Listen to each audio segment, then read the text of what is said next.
I still need to figure out how to get rid of that black screen before we go Yeah. at the end of the video. We'll work on that. Well, it's Monday.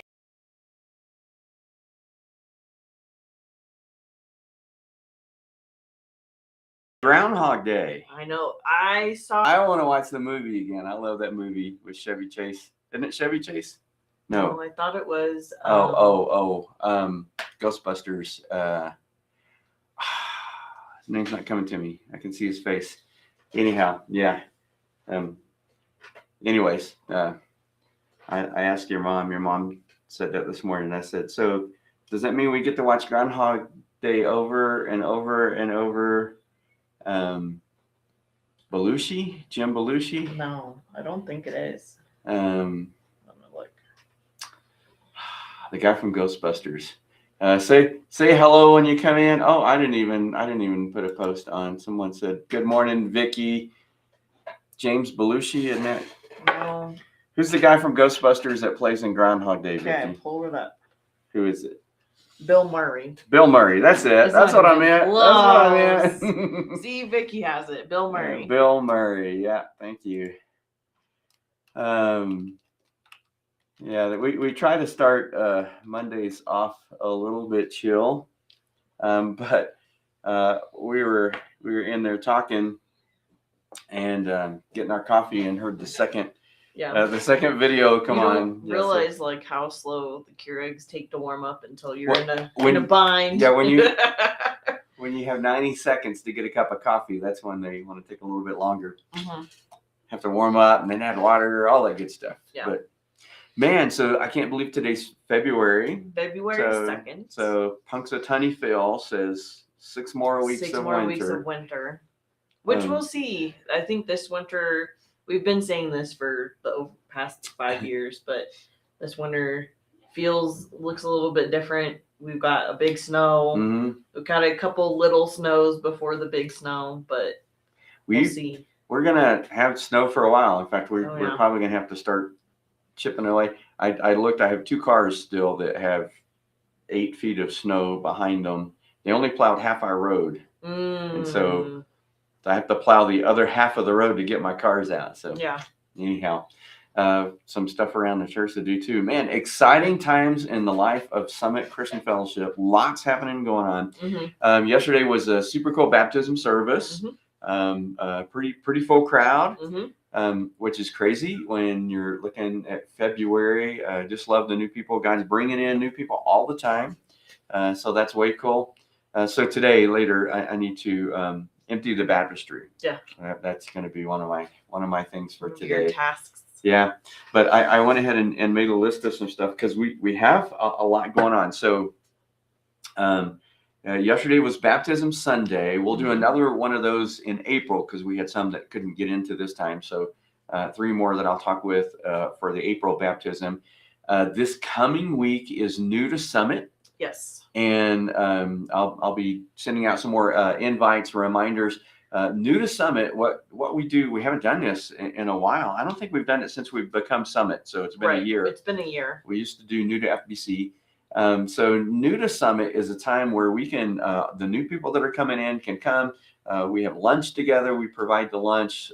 We get to share with them kind of what we're about, who we are, where we've been, where we believe God has taken us, and just kind of let them ask some questions about our church. Give them a chance, an opportunity to join. We have some people who have been asking, how do we join? We are so, I don't know. I need to talk with some other. Good morning, Jim. I need to talk with some other pastors of younger churches to see how they're doing some stuff. But we don't do things like the churches that I came up in, and it's not like always a conscious kind of thing. It's just kind of the way it is. I am stopped up, man. Anybody dealing with sinus stuff? Does that mean there's another front coming in? I didn't see. I don't think it's supposed to. I haven't seen another storm come in. I think there's one going up north. Mm-hmm.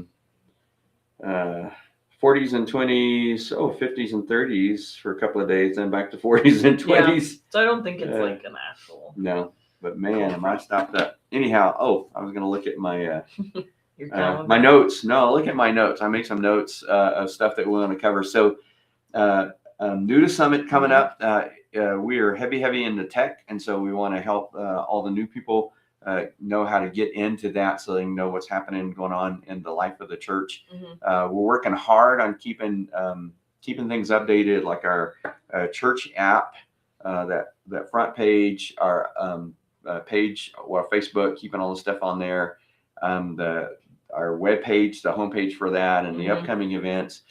We have banners outside that are really cool, have QR codes that you can scan the QR code, and we can change what that QR code does. So we can put the next big event coming up today. I'll put the NUDA Summit, and then we'll put the fellowship meal. Right now, I just have upcoming events people can get when they do that. So then we have a Sunday morning Bible study that'll be starting. We pushed the date back, I think, a little bit to February 22nd. So they'll meet February 22nd, and then they'll have hopefully we'll have the curriculum in. Curriculum starts on March the 1st, I guess. Yeah. Yeah. So that's exciting. Sunday morning Bible study happening. And what time is the Bible study? It's 9 to 9:45. Okay. Right before worship service. Lenten lunches will be starting up the 18th. So those are at the Methodist Church. We'll take turns doing it. I think the first one that I'm doing is the first Wednesday in March. Yeah. Yeah, March the 4th is when we'll be providing the soups, and I'll be doing the devotion. So Lenten lunches coming up, and those are always a fun community time together. And then that's leading us up to Easter services. Woo. So we have our Good Friday service and an Easter service. And I'll just kind of, since you guys tune in to End the Know, drop a little note. We're looking at 2 services starting Easter. Don't have the details worked out, so don't have all the hows and what ifs. But that'll definitely be a whole in the know in itself is the meeting. In fact, we have a meeting this week with leadership team again to try to kind of flesh all that out. Then we'll be meeting with worship team and getting that fleshed out. But 2 services starting Easter. So yeah, wow. I know, super crazy. I know Jim is already. It won't affect your class. Don't worry. But that'll be fun. But it's cool that that's where we are in the life of our church. We're I'd say 80% full is full, and that's true with your finances. It's true with your calendar. Certainly true with seating. Right. 80% full is full, and we're bumping that all the time in the winter. But which is great. And here's a cool thing too that I'm super excited about. We have people in our church who are inviting other people to come to church. Isn't that cool? And some families that we've known for a long time that are coming, others that are just coming because there are new families that people have invited, and so we'll be working on ways to get those plugged in. What I didn't mention is we'll be starting a couple of fellowship groups. We'll let you know about those at NUDA Summit. A couple of fellowship groups this month, and then at least one community group in March. Woo! I know, lots going on. Yeah. March also has for us spring break, which is kind of cool. Your cousin's getting married. On mom's side of the family, only the second of the grandkids, and she's the second oldest, so that's kind of cool. You guys are going in order. Yeah. The second of the grandkids getting married, so that's kind of neat. We'll be there for that. Yeah, man. We'll have Michael Spiegel, who's our strategic missionary, strategic associational, I don't know what they call it.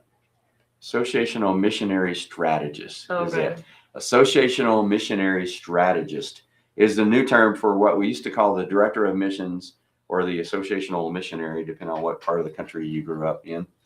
So he's going to be preaching. Y'all get a chance to meet him. He's a hoot. He's from Alabama. Do you remember the guy from Louisiana that came and preached a couple of times? He's probably not quite as crazy as the Cajun, but that'll be fun. So man, lots happening and going on. I'm super excited about the New to Summit because that'll give the new people a chance to kind of figure out what's happening and going on. Right. And I tell you, so one of the things that we work the hardest on and need to work harder on is getting information out to the church. Yeah. And there's I feel like a lot of factors that go in with that. One, there's a lot of different outlets that we have on the administrative side that we have to make sure that, we get a hold of, like the website, the church app, Facebook, Instagram, text. And those are just like 5 of the ones that are super easy. Yeah, I know. And even I know the tendency is, because I've thought about this. It used to be easier when we just did bulletins, but I honestly, this has happened to me back in the days of bulletins. Had someone saying, "Well, I didn't know that was going on." Yeah. I said, "Well, it was in the scrolling announcements. I announced it from the pulpit, and it's in the bulletin that you have in your hand." Right. So we'll do the best we can to say everything everywhere we can. But I know that for some people, they're just going to miss. In fact, we're 6 years into the texting thing now, but text have become much like email for most people. Right. And particularly younger generations, and I say younger, it may be even millennials and down. We get so many because everybody is on a texting thing. Is people don't they don't even look at the text or they don't respond. Right. Or also to like making sure that they are on the text. Right. So and so that's something we'll be able to do with New to Summit. Right. When we tell them about all the ways that we communicate, and so we'll have a way for them. I'll come up with a QR code or that they can text in. What's funny is one of our youth workers didn't realize, and she's a millennial. I'm guessing your age-ish. And so when we do the QR code to text in, what happens is it goes ahead and it brings up the text number, and it fills in the keyword for you. Right. And so all you got to do is hit send. Which it's first, because sometimes like your first like inclination is like, oh cool, like it pulled up the text, let me type in. Right. But with the text app that we have, there's very specific keywords that we have to make sure that get you into the right group. Yeah, we are not going to do a Windows update right now. That just popped up on our screen. No, thank you. Because otherwise, if the specific keyword isn't typed in, like Kids Club, and it's just kids, well, there's not a group for that, and so you just get put into the generic. Thanks for texting in. Someone will get a hold of you. Right, and we can work with that on the back side. The downside of that, because anything you text into that number, in fact, I need to remind people more, you can text that number for anything. Right. Now, it is not like you're texting someone's cell phone number, because you're not. So it may be a little bit before someone gets back with you, but you'll get a response right away. Right. And the downside of when it's not a keyword, when it's a keyword, then there's some things that are set into motion, like StuMin for student ministry, that are set into motion, and it'll ask you for your name and email and all that other stuff. So we get all the information we need. Right. When you just text in, it may not do that. And so I just have a number, but I don't know who it is. Right. And so that makes it a little bit harder, especially one of the things that I thought about after this big storm was we need to come up with a list in our texting service that we can send out to members and regular attenders. We don't have those filters in the texting service that we do on the church app. Right. On the church app, we can do that. We just got to make sure that we have categorized everybody the way they should be, so that they come up on members and regular attenders. But so if you text in, but we don't have your name, then I don't know if you're a member or regular attender, right. or we get to play phone number scavenger hunt. Yeah. So we put you in the text planning center, planning center, and if that doesn't work, then we might text you back and say, "Who's this?" Yeah.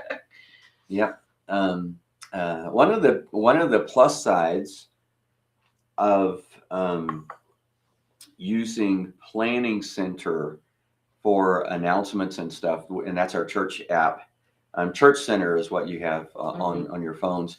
One of the good points of using that is when the downside is if you just use text, Right. then a lot of people, especially if it's so if I make a group in my cell phone, people who don't have cell service at their house may not get those group texts. I know Benny has said that to me many times. He doesn't get those until he gets into town, and he's like 3 days late, Right. And so the plus side of using an app to do the text is they just have to be connected even to Wi-Fi, Right. and it'll come through. Which is cool. So also too on our end, we probably at least text 50 people at the least, sometimes like 3 or 4, but it doesn't go to y'all as a group text. It's sent as an individual text. Yeah, one of the things that drives me crazy is when I get put in a group text and I get ding, ding, ding, ding, ding, ding, ding on my phone, and a lot of them are thumbs up. I get it. People are letting us know, which is good. But then what happens is I quit looking because sometimes I'm hanging off the side of a ladder, Yeah. I just quit looking, and then I miss some text that I should have seen and responded to.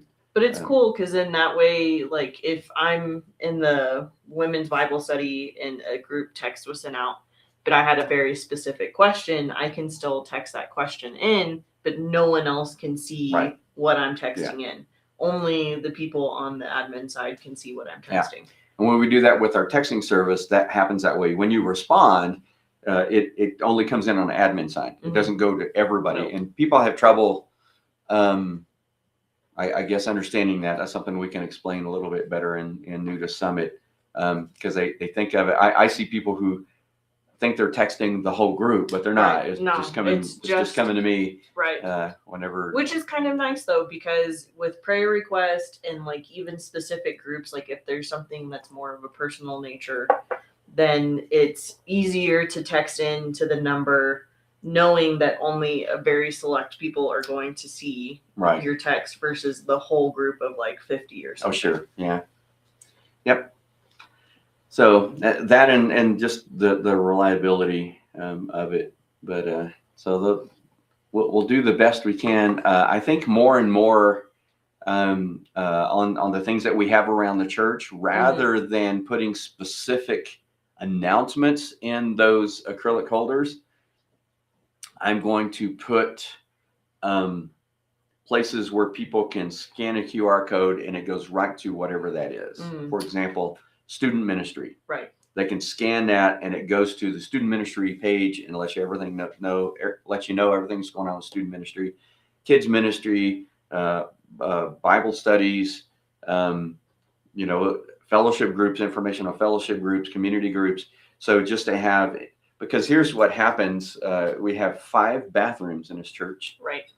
That's not counting the little bitty potty in the nursery. No. So 5 public bathrooms in this church, and putting the stuff just in there. I don't go to all the bathrooms all the time. I'll forget. Right.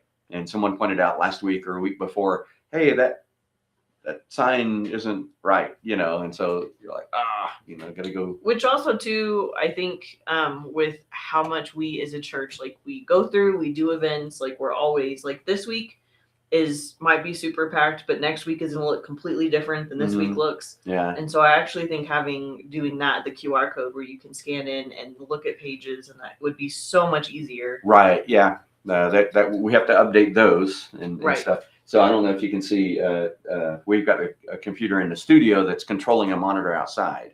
And so added that, I've got some more that we can kind of add that way. So that's one of the things that we can do too in public places, is have the screen that has the scrolling announcements on there. Which is really cool. I think that's a cool idea. You already do the announcements for the service Sunday mornings. Why not I just grab that, take the music out. We could have music, but then we'd have multiple competing music things. But I mean, I don't know. I'm more partial towards digital, and more conveniency kind of things. And Mhm. I think that to me is more convenient than Yeah. having to look at a piece of paper or go. I think the thing is finding a specific piece of paper, Right. because the church is huge. Mhm. I mean, we have basically all the way upstairs that does the preschool and kids club. Mm-hmm. Then we have the coffee area in the sanctuary, which is like the middle. Mm-hmm. And then we have the office area, and then we have the fellowship hall. Like Mhm. that's a lot of space to go around looking for women's ministry or Right. kids club or. But we'll try to remind people of this more and more and more. If you just text the number, so if I have a question about anything that's happening in the church, Right. if I text that number, then one of us can respond with a link Yes. and send them to that, or we can just answer their question Right. that's on there. So I feel like the text has definitely helped with registrations that we Oh. do throughout the church. big. Because before we would have to, okay, so on Sunday from 11:30 to noon, someone's going to be in the coffee Yeah, area. you got to meet us there to sign Right. up. As we're now, it's super easy to send out a text, hey, this is a link to sign up for, I don't know, camp or men's retreat or, Mhm. something that's going on. And a lot of people have been really receptive about that since we've Yeah. done it. Well, and here's the cool thing too. When we do the announcements through the church app, Mhm. I can add a button. Right. And you can click the button. It'll take you right to the registration. Which it makes it super easy and very convenient because you don't want to scroll through 5 different things to find a link to register for men's Bible study. Mhm. You just need it like right there. And that's another thing too. On the church app, on your homepage, it has the announcement. So I can click, here's men's Bible study. You Mhm. mentioned that. I can click that and it takes me to here. And then I can just click that and it takes me right to Zoom. Right. There you go. So, but the more you know, Right. and so actually wants me to join in. Somebody I think is ready for his mom. I think so. It's pretty. Well, that's why we got tons going on. We'll try to disseminate information as best we can, Mhm. as often as we can, as many ways as we can, so everybody can be as formed as they can be. Yeah. Let me pray for you guys and send you out into this week. Lord, thank you for your love. Thank you that, God, you're moving and working in ways we don't even see yet in this church.